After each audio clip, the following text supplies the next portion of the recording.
Thank you so much for joining us for KVUE News at 5 on this Wednesday afternoon. I'm Brian Mays. And I'm Ashley Goodo. Today, Governor Greg Abbott announced a plan to handle an expected influx at the U.S.-Mexico border, including sending migrants from Texas to Washington, D.C. Now, this comes in response to the Biden administration ending Title 42 next month, which has allowed the U.S. to limit asylum seeker intake during this pandemic. Texas will be taking its own unprecedented actions this month to do what no state in America has ever done in the history of this country. The governor said today he's directing the Texas Department of Emergency Management to use charter buses to take migrants from Texas to Washington, D.C. A reporter asked the governor where the migrants would end up in D.C.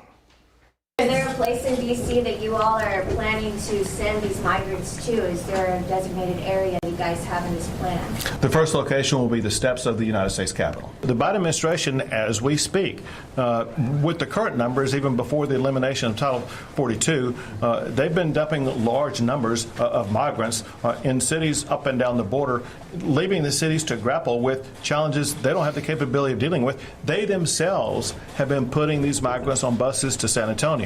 So I said I got a better idea. As opposed to busing these people to San Antonio, let's continue the ride all the way to Washington, D.C. The governor also ordering DPS to enhance safety inspections of vehicles crossing the border. The governor says he expects things to slow things down at points of entry. He's also deploying boat blockades in the Rio Grande and other deterrents like razor wire at low water crossings.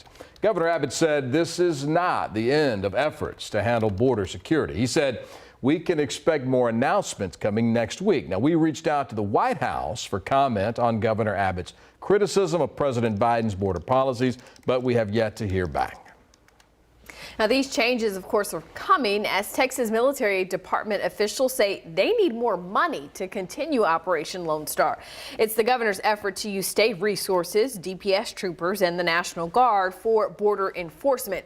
The leader for the Texas military department told lawmakers yesterday they need another $531 million to keep the mission running past May 1st.